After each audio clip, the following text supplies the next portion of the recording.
এসব বালিশ তোষক সবকিছু কাল রাতে সিকিউরিটির কোয়ার্টারের ছাদে রেখে এসেছিলেন, তাই তো মিচকা?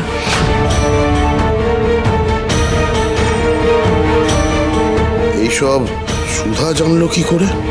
কি হলো মিচকা, বলুন। এগুলো তো আপনি রেখেছেন, তাই তো? কি কি কি যাতা কথা বলছো? হ্যাঁ, তবে এই টাকাগুলো কার? আমি কি করে জানবো? হ্যাঁ, এটা কার টাকা? সবকিছু আমার দিকে দিয়ে নিজেরা হালকা করে ঝাড়া হাত পা হতে চাইছো, তাই না? জলে ভিজে গেছিল বালিশগুলো, রোদুরে দিতে হবে। আমি একটু রেখে আসছি। ওই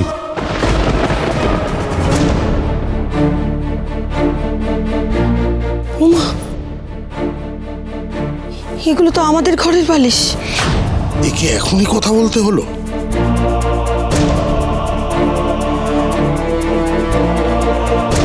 কাল রাতে আপনি বললেন না যে বালিশগুলো ভিজে গেছে, এগুলো আপনি ছাদে শুকোতে দেওয়ার জন্য শিলাকে।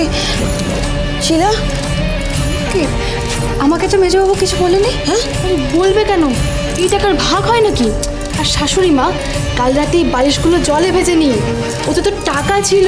নইলে যে মানুষ কুটোটি নাড়ে না, সে নিজের কাঁধে দায়িত্ব নিয়ে বালিশ শুকোতে গিয়েছিল। কি তাই না অসুর মশাই? এই টাকার খাজানা লোকাতেই তো অসুর মশাই মাঝরাতে ওনার গুণধর বড় ছেলের সাথে বেরিয়ে গিয়েছিলেন। কি তাই তো ভাসু ঠাকুর? আমি কই, আমি তো এসব কিছু জানি না। বাহ, তুমিও তো দেখছি মেচকার মতো বিপদ দেখলেই সব দোষ ঝেড়ে ফেলে দিতে পারো। ঠিক যেমন ফ্যাক্টরির সামনে মেচকা হাত তুলে দিয়েছিল, সব দোষ ছিল ঠাম্মি আর মিস্টার বসু মল্লিকের। মা, এই মেয়ে কেমন সেটা তো তোমার থেকে ভালো কেউ জানে না। এসব মিথ্যা কথা বলছে, কোনো প্রমাণ নেই। তেজকে বাঁচানোর জন্য প্রমাণহীন ভিত্তিহীন কথা বলে আমাকে জোর করে ফাঁসানোর চেষ্টা করছো তোমরা। প্রমাণ ছাড়া তো আমরা কোনো কথা বলি না। এটা আমার দিদির শেখানো।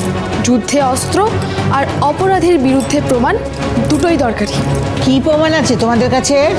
আচ্ছা ঠাম্মি, দাঁড়ান।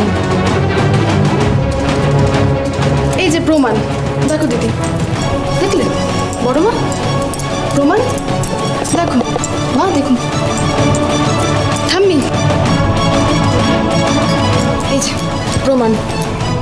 যা ওই সিকিউরিটিদের ছাদের উপর রেখে আয়, ওখানে কেউ সন্দেহ করবে না। বুঝেছো? হ্যাঁ, গীত বাঁধো, গীত বাঁধো।